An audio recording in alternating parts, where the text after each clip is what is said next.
साल 1958, लंदन। एक छोटी सी मीटिंग, एक तरफ ब्रिटिश ऑफिसर और सामने शेख रशीद, दुबई के वारिस और फ्यूचर रूलर। इस मीटिंग में शेख रशीद सिर्फ एक लाइन बोलते हैं जो अगली सुबह तक ग्लोबल हेडलाइन बन जाएगी, Dubai survives on hashish and opium smuggling. बस सच्चाई दुनिया के मुंह पर। शेख रशीद एक वॉकिंग कॉन्ट्रडिक्शन थे। लग्जरी उनके कदमों में, मगर वो सिंपल सरकारी बिल्डिंग से काम करते। दौलत उनका हक था, मगर उन्होंने जानबूझकर अपनी जिंदगी को साधारण रखा था।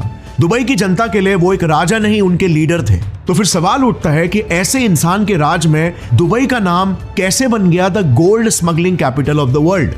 काला पैसा, शराब, हेरोइन, अफीम।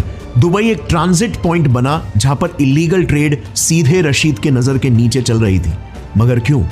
एक तरफ विरासत में मिली लग्जरी को रिजेक्ट करने वाला डिसिप्लिन लीडर, मगर दूसरी तरफ इलीगल ट्रेड को टॉलरेट करता हुआ उनका सिस्टम। ये दोगलापन आखिर क्यों? 1930s, दुबई एक शहर नहीं, एक चेतावनी थी।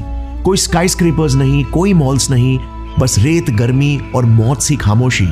1929 से 1940s तक Dubai officially 17 years of hell जी रहा था। खाने के लिए खाना नहीं, पीने के लिए पानी नहीं।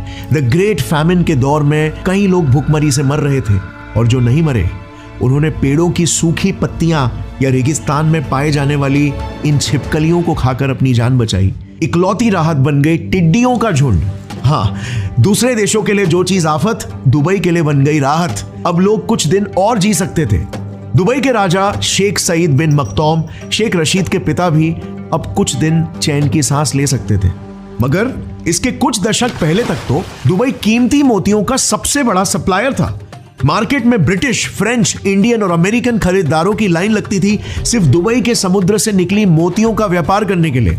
दुबई अपने गोल्डन एज पर था, मगर सिर्फ एक रात ने सब कुछ बदल दिया। ये खत जरा देखना। इसे थॉमस एडिसन ने एक जापानीज बिजनेसमैन कोकिची मिकीमोटो को लिखा था, उनके एक नए आविष्कार पर उन्हें बधाई देने के लिए।